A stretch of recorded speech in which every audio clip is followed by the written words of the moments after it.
하나님은 아멘. 오늘은 부르심에 올인하라라는 제목으로 하나님의 말씀을 전하겠습니다. 우리 제목 같이 한번 읽어볼까요? 시작. 네, 아멘. 우리 주제 성경절 하나님의 말씀 누가복음 5장 1절부터 11절까지의 말씀을 함께 보겠습니다. 우리 신약성경 누가복음 5장 1절부터 11절까지의 말씀입니다. 굉장히 긴 말씀입니다. 우리 집중해서 눈으로 이렇게 읽어주시면 감사하겠습니다.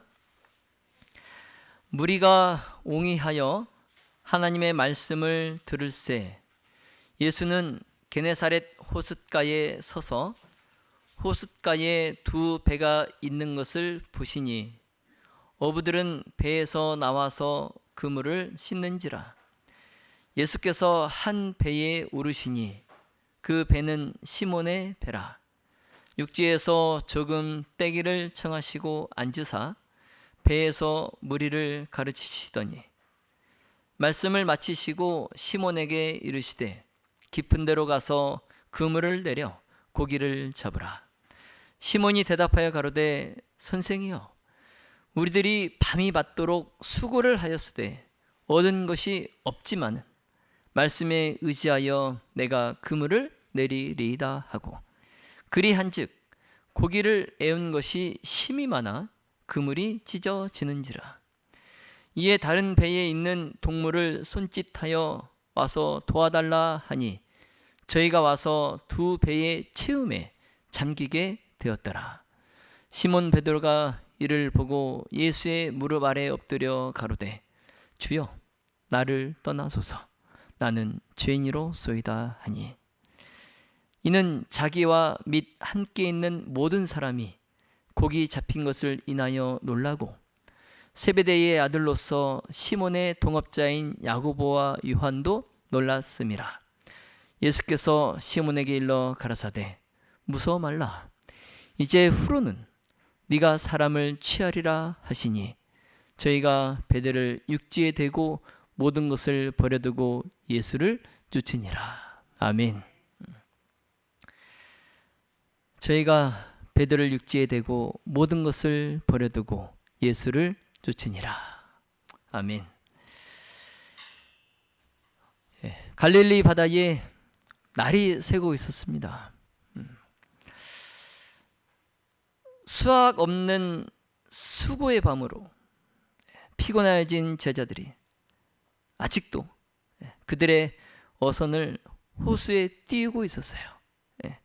밤이 맞도록 날이 새도록 한 마리의 물고기를 잡지 못하고 피곤에 지친 그 제자들이 아직도 날이 새고 있었지만 그들의 배를 호수에 띄우고 있었습니다.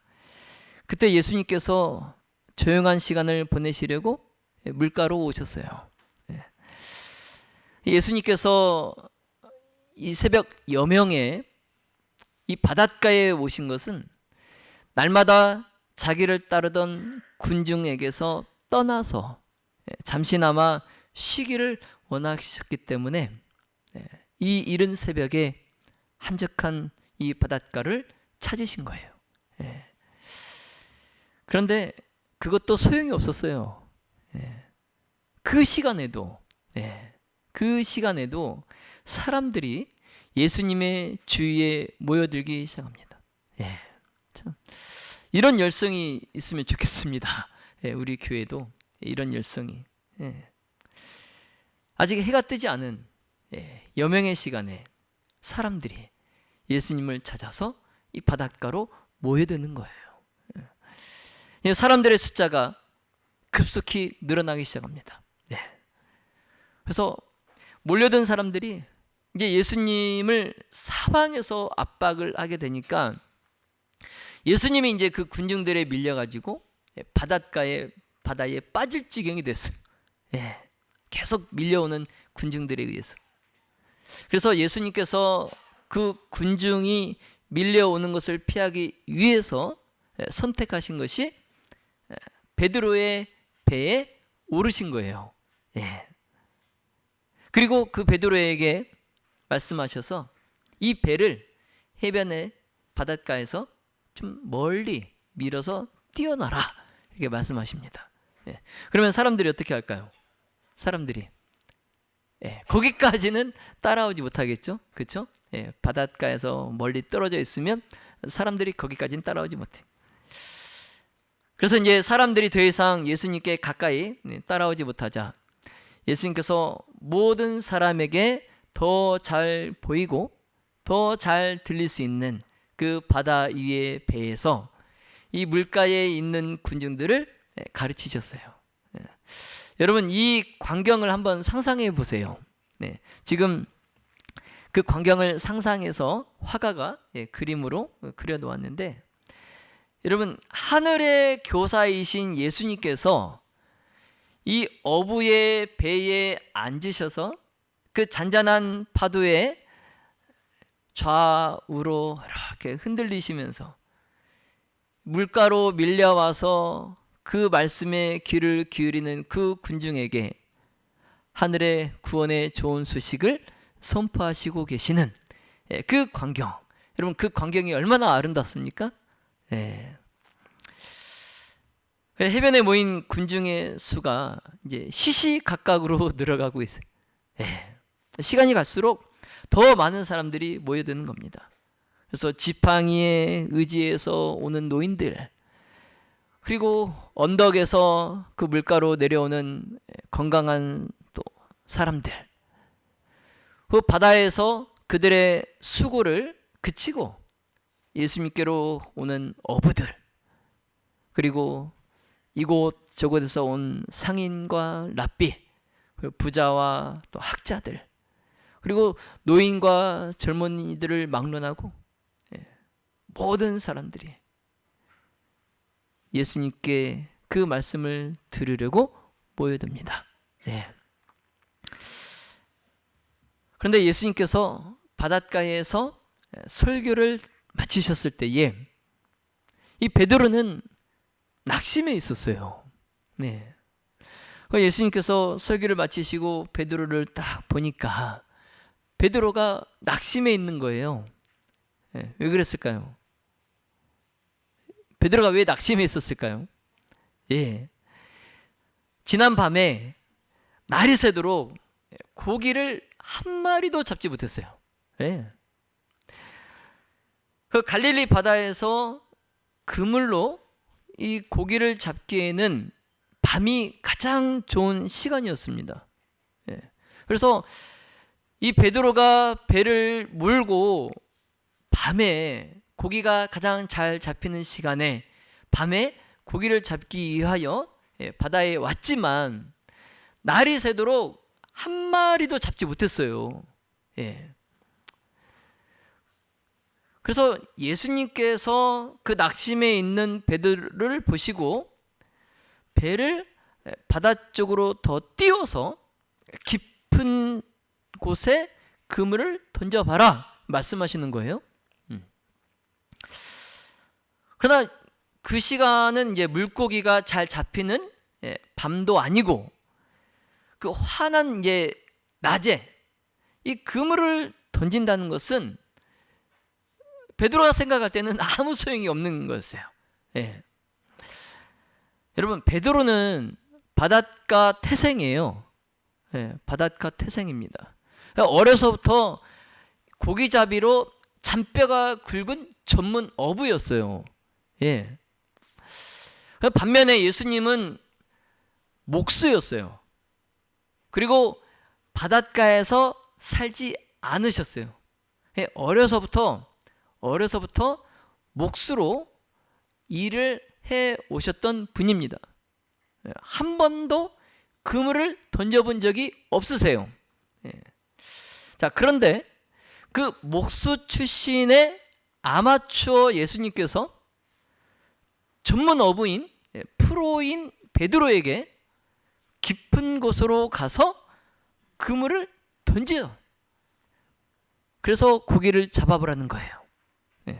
여러분, 베드로가 예수님의 이 말씀에 따랐을까요? 따르지 않았을까요? 예.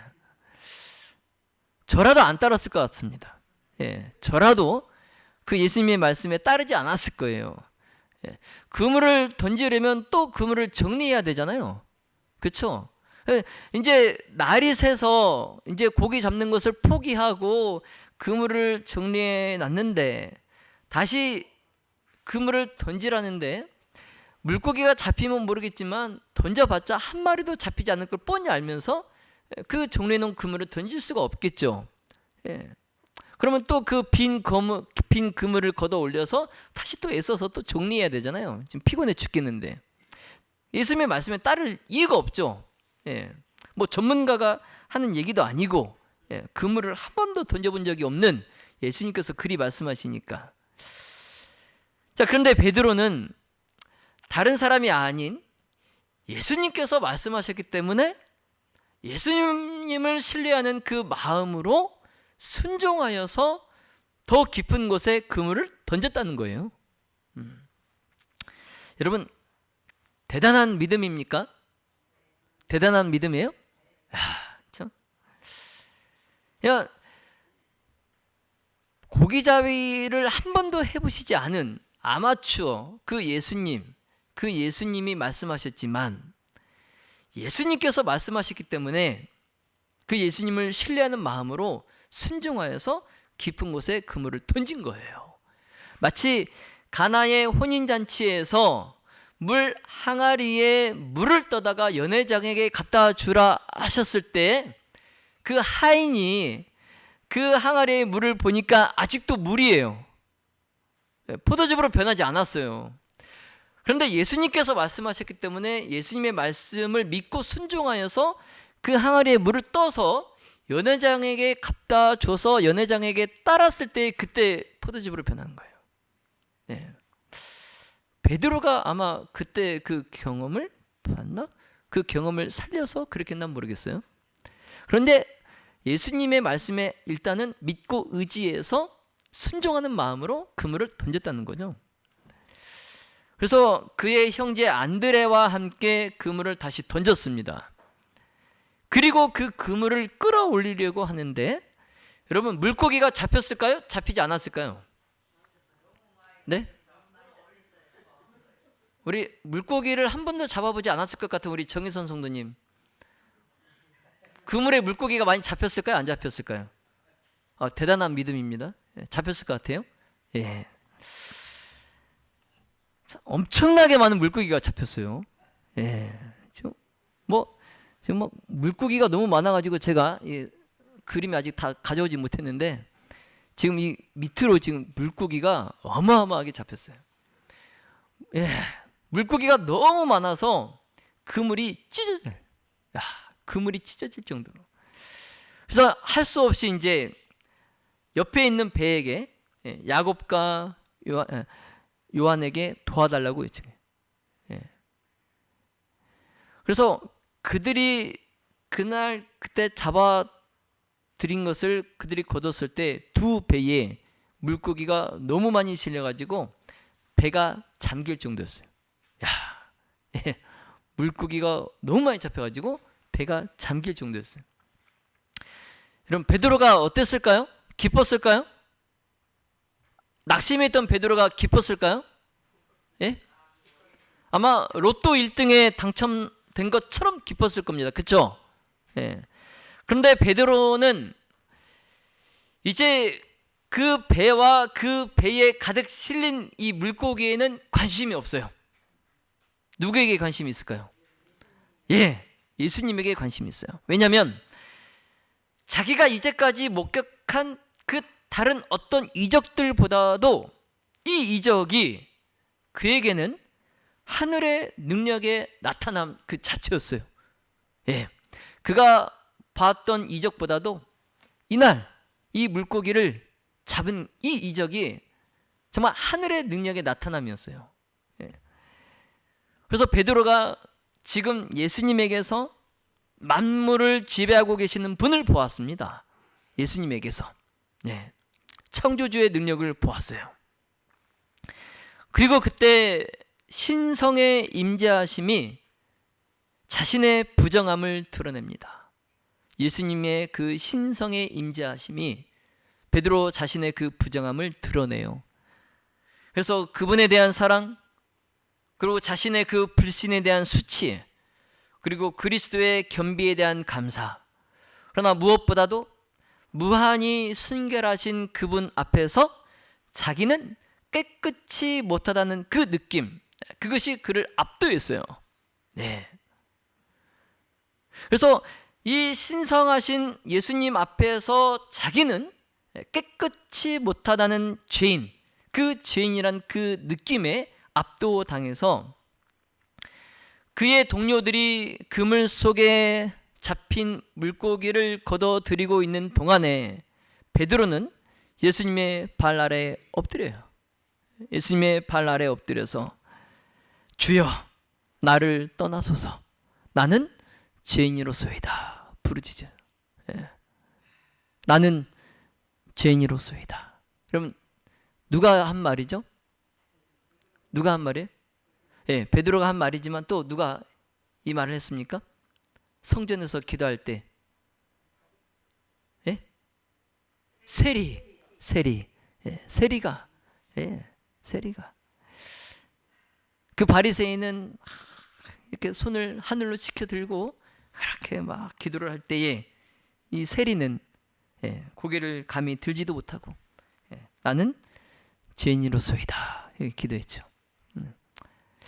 여러분 베드로의 이 반응은 죄인이 하나님을 뵐 때 나타나는 반응이에요.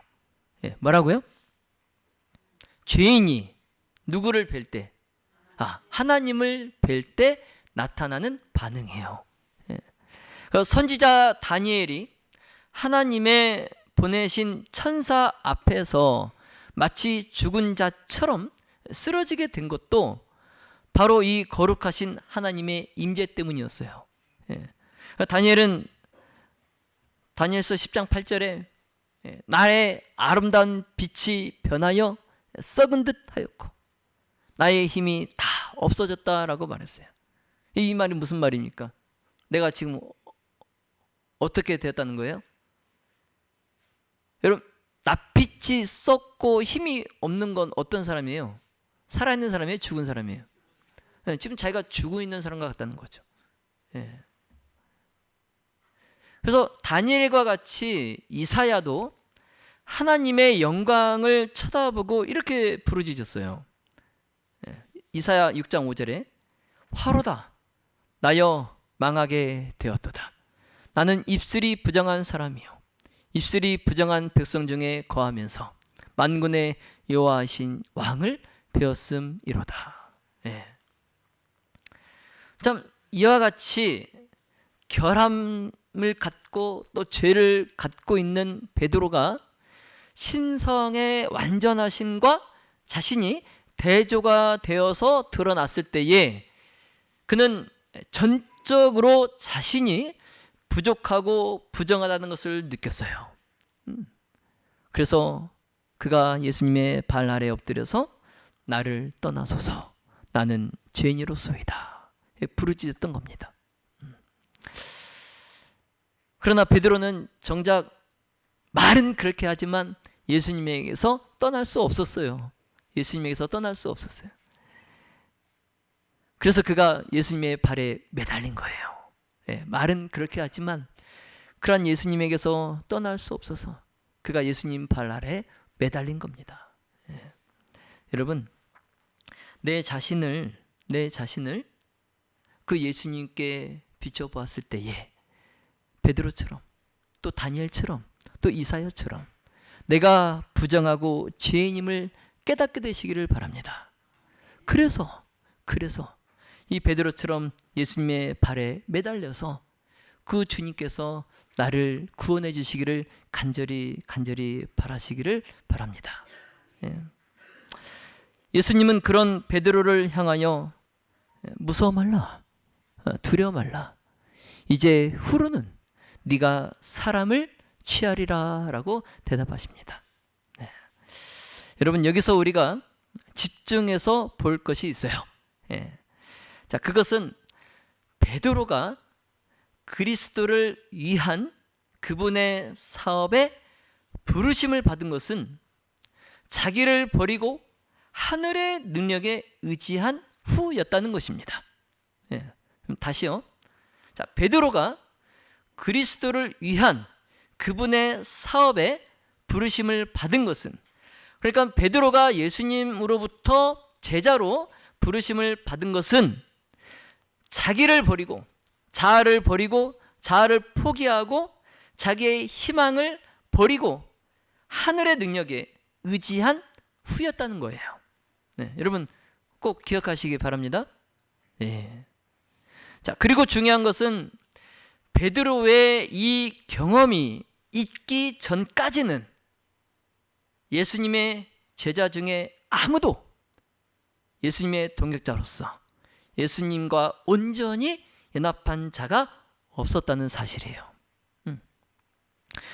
베드로의 이날의 이 경험이 있기 전까지는 예수님의 제자 중에 아무도 예수님과 온전히 연합한 자가 없었다는 거예요. 예. 사실 다른 제자들도 베드로처럼 예수님께서 행하시는 많은 이적을 목격했어요. 그리고 예수님의 교훈을 들었습니다. 하지만 그들은 자신들의 생업을 완전히 버리지는 못했어요. 예수님의 이적을 목격하고 예수님의 교훈을 들었지만 그들의 생업은 완전히 버리지는 못하고,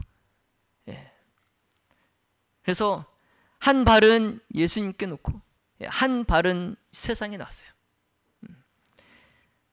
왜냐하면 그 당시에 침례 요한이 감옥에 갇혔어요. 감옥에 갇히고 감옥에서 그가 풀려나지 못하고 그대로 목배임을 당해서 죽었어요.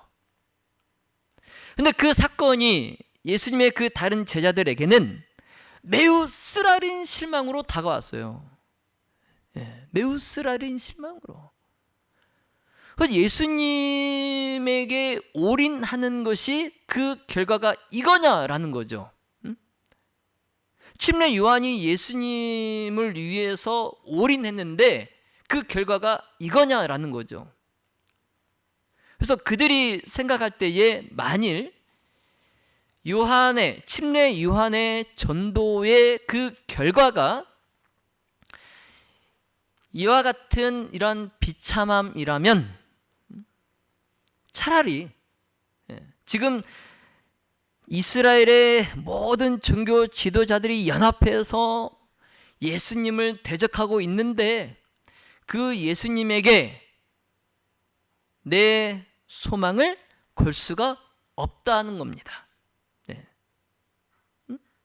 예수님을 따라다니는 결과가 이러한 비참함이라면 지금 공공의 적이 되어 있는 예수님에게 내가 올인할 수 없다는 거죠.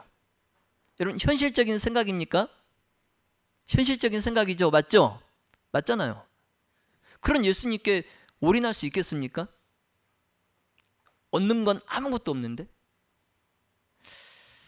그래서 그들은 차라리 그렇다면 좀 상황이 좋아질 때까지, 지금 이 상황이 조금 좋아질 때까지 내가 예수님을 완전히 떠나는 것은 아니야.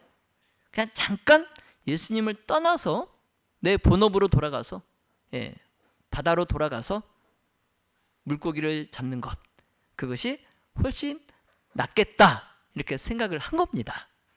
다른 제자들이. 그런데 그때 예수님께서 그런 그들에게 나를 따르라 말씀하신 거예요. 나를 따르라. 그것도 그동안의 모든 생애를 버리고 너희의 모든 생애를 다 포기하고 너의 모든 관심을 나의 관심과 결합시키라라고 요구하시는 겁니다. 여러분, 제자들이 어떻게 했을까요? 제자들이 어떻게 했을까요? 예수님의 이 요구에 받아들였을까요? 받아들이지 않았을까요? 우선 베드로가 예수님의 그 부르심을 받아들였어요. 예수님의 그 부르심을 베드로가 받아들였어요. 그리고 예수님께서 타신 그 배가 해안에 도착했을 때 예수님께서 다시 베드로를 제외한 다른 3명의 제자들 안드레와 야고보와 요한에게 나를 따라오라, 나를 따라오라, 내가 너희로 사람을 낚는 어부가 되게 하리라 명령하십니다. 다시 그들에게 다시 명령하세요. 그러자 그 3사람도 즉시 모든 것을 버리고 예수님을 따랐습니다. 여러분, 이게 가능합니까? 이게 가능할까요? 네? 그들이 무엇을 믿고 전 재산과 직업과 가족까지 버리고 예수님을 따를 수 있었을까요? 그들이 배와 그물을 버려두고, 이 말은 뭐예요? 전 재산을 포기하고 그 뜻이죠. 어부에게 여러분 배와 그물은 전 재산이나 마찬가지 않습니까? 근데 그들이 배와 그물을 버려두고 예수님을 따랐다는 거예요. 여러분, 무엇을 믿고 그들이 예수님을 따랐을까요? 그들이 생각했을 때 예수님은 일단은 아니었어요. 일단 아니었어요. 그들이 생각할 때에. 그래서 그들이 다시 바다로 돌아와서 어부로서 물고기를 잡고 있었던 겁니다. 그럼 그들이 예수님이 무엇을 믿고 그들이 따랐을까? 그들이 아무런 보증도 없이 그렇게 하진 않았을 거예요. 그렇죠? 아무런 보증도 없이 그렇게 하진 않았을 겁니다. 사실 예수님께서는 그들에게 그들의 전부인 그물과 고깃배를 버리라고 요구하시기 전에, 그 전에 하나님께서 그들의 필요한 것을 공급해 주시리라는 보증을 그들에게 주셨어요. 네, 하나님께서 너희의 필요한 것을 공급해 주실 것이다, 이 보증을 주셨어요. 그게 뭐예요? 그게 뭐예요? 예수님께서 베드로의 배를 잠깐 사용한 그 대가를 어떻게 하셨어요? 풍성하게 갚아주셨잖아요. 그렇잖아요. 베드로의 배뿐만 아니라 요한의 배까지 잠길 정도로 풍성하게 갚아주셨잖아요. 이게 보증이에요.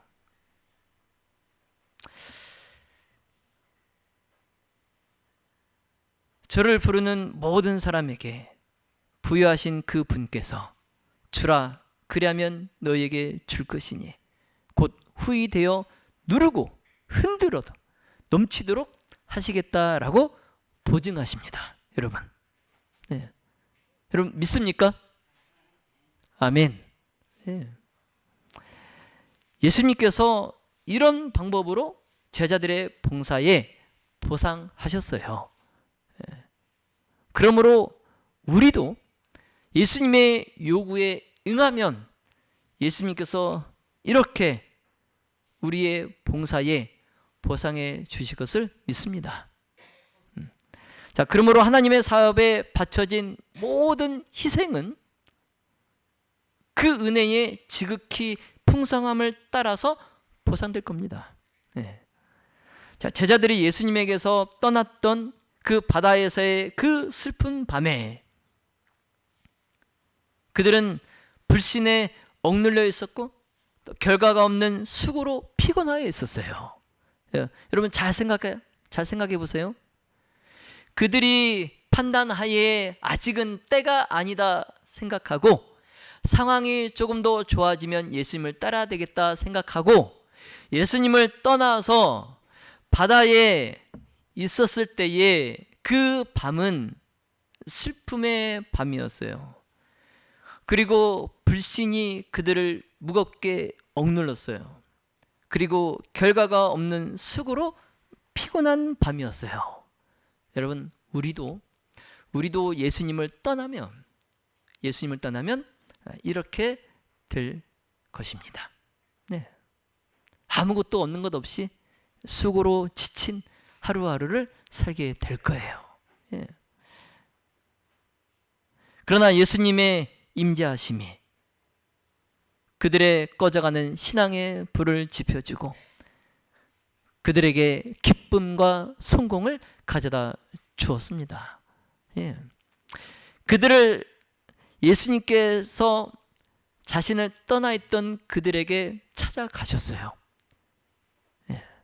그리고 그들의 꺼져가는 신앙의 불을 지펴주시고 그들에게 기쁨과 성공을 주셨습니다.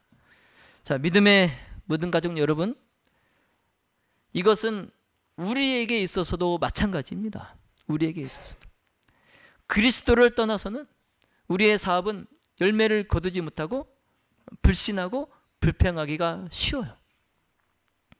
그러나 그리스도께서 가까이에 계시고 그의 지도 아래에서 우리가 일할 때에 우리는 그분의 능력의 증거 안에서 기뻐하는 겁니다. 자, 그러므로 여러분, 영혼을 낙담하게 하는 것은 사탄의 일이에요. 사탄의 일이에요. 자, 신앙과 소망으로 고무시키는 것은 그리스도의 일임을 여러분 잊지 마시기를 바랍니다. 예. 자, 오늘 이야기의 중요한 교훈은 우리를 위한 교훈이기도 해요. 예.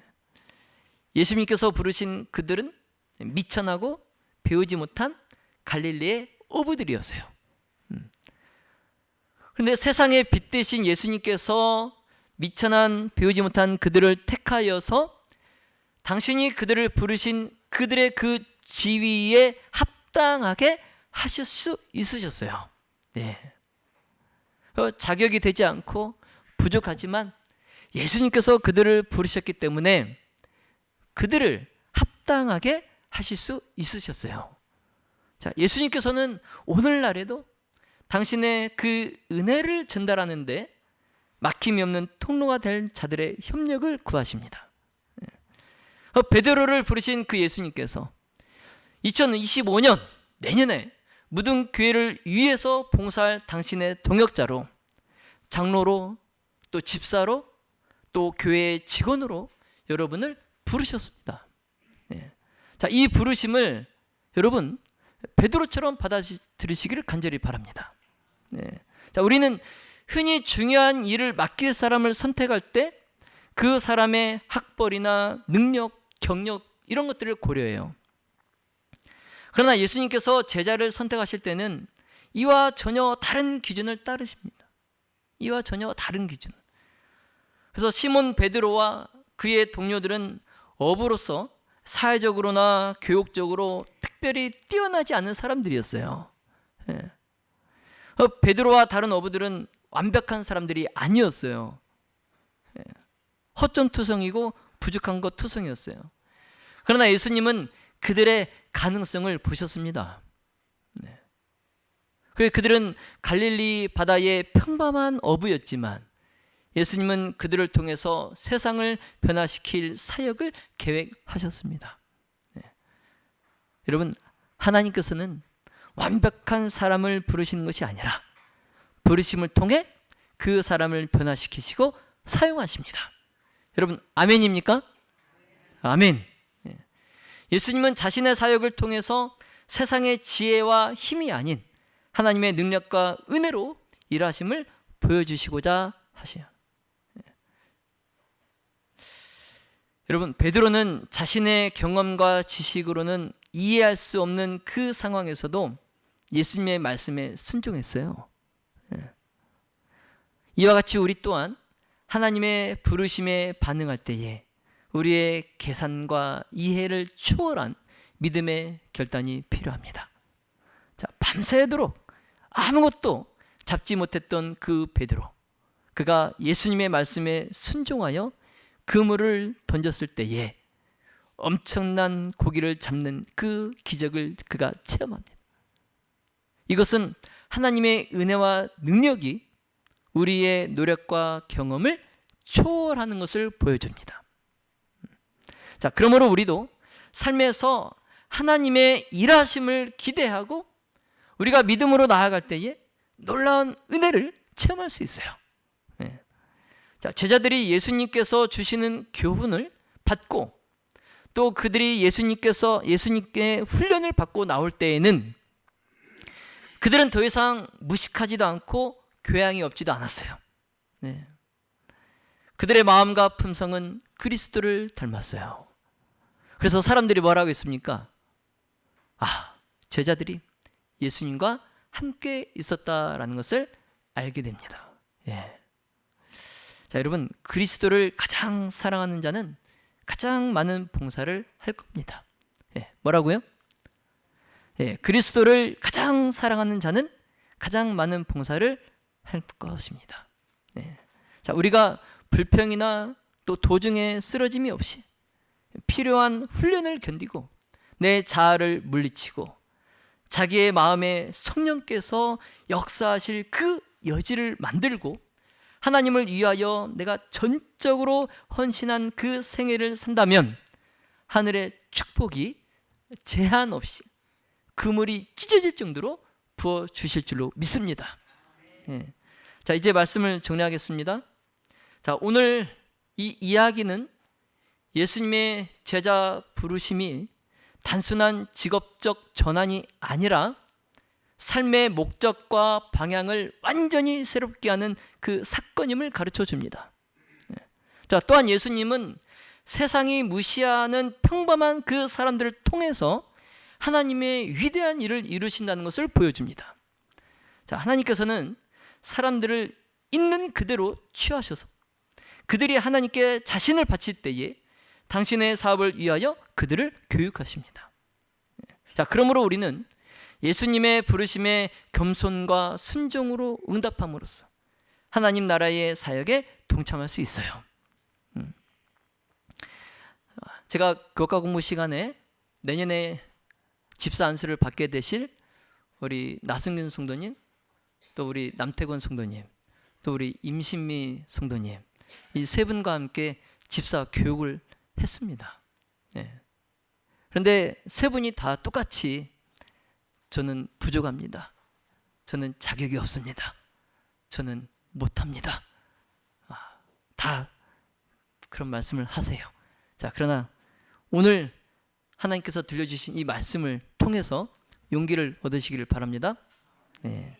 자, 오늘 이 말씀을 통해서 저와 우리 세 분의 신임 지사님, 또 우리 여러 성도님들 매일의 삶 속에서 하나님의 부르심을 듣고 순종하며 주님과 동행하는 그러한 삶을 살아가시기를 간절히 소망합니다.